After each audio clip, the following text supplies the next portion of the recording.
এই এত ভ্যাপসা গরমেও গাছতলায় বসে গরম গরম চা পান করার মতন চা প্রেমী কে কে রয়েছেন তারা একটু লাইক অ্যান্ড কমেন্ট ঠুকে দিয়ে যাবেন।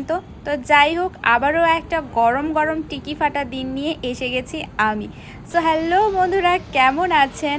আর কাবেরী সাতকারের নতুন একটি ভিডিওতে আপনাদের অনেক অনেক স্বাগত জানাই। তো গুচ্ছেক ব্যাগ বোচকা নিয়ে আমি গত আধ ঘন্টা ধরে দুর্গাপুর বাস স্ট্যান্ডে দাঁড়িয়ে আছি, অপেক্ষা করছি ভাইয়ের জন্য, যে মাত্র 10 মিনিটে আমায় পিক আপ করতে আসছে। আর আজকে জাস্ট মারাত্মক গরম পড়েছে।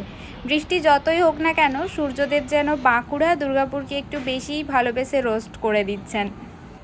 তবে মাটি যতই গরম থাক না কেন, বেশ জন্মনে এই মেঘগুলো আকাশে দিব্যি ঘুরে বেড়াচ্ছে। আর তার সাথে সাথে আলাদাই লেভেলের জন্মনে আছে এই চা প্রেমীরা, যারা এত গরমেও সুরুত সুরুত করে চা পান করে যাচ্ছেন।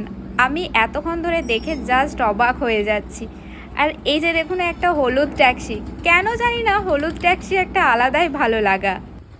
তো এই যে ভাই আমার ফাইনালি চলে এসছে, পাক্কা 10 মিনিট পরই এসেছে। হ্যাঁ, সেটা হতেই পারে যে আমাকে 1 ঘন্টা ওয়েট করিয়েছে, বাট 10 মিনিট পর। তো ভাই আমার কোন কোম্পানির ঘড়ি ইউজ করে আমার ঠিক জানা নেই। তো যাই হোক, লাগেজগুলো উঠিয়ে নিয়ে দুজনে বকবক করতে করতে এই সবুজ ঘেরা রাস্তাটা এনজয় করতে করতে চলে এলাম বাড়িতে।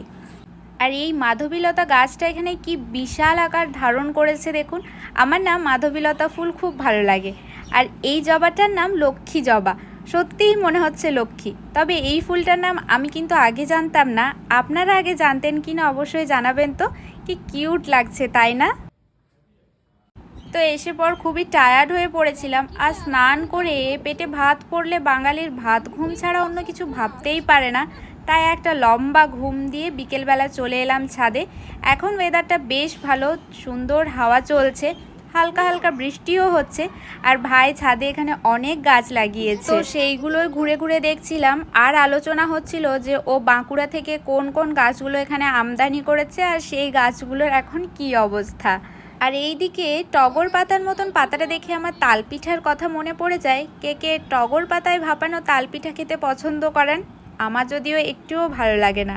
তো এখন পালা হলো বিদায়ের। ও বলাই হয়নি, আজ আমার আবার গোলাঘরে ফিরে যাবার দিন।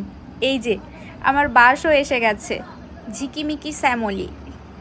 নিজের শহর, পরিবার, পরিজন সকলকে ছেড়ে আবারও ফিরে চললাম নতুন একটা শহরে।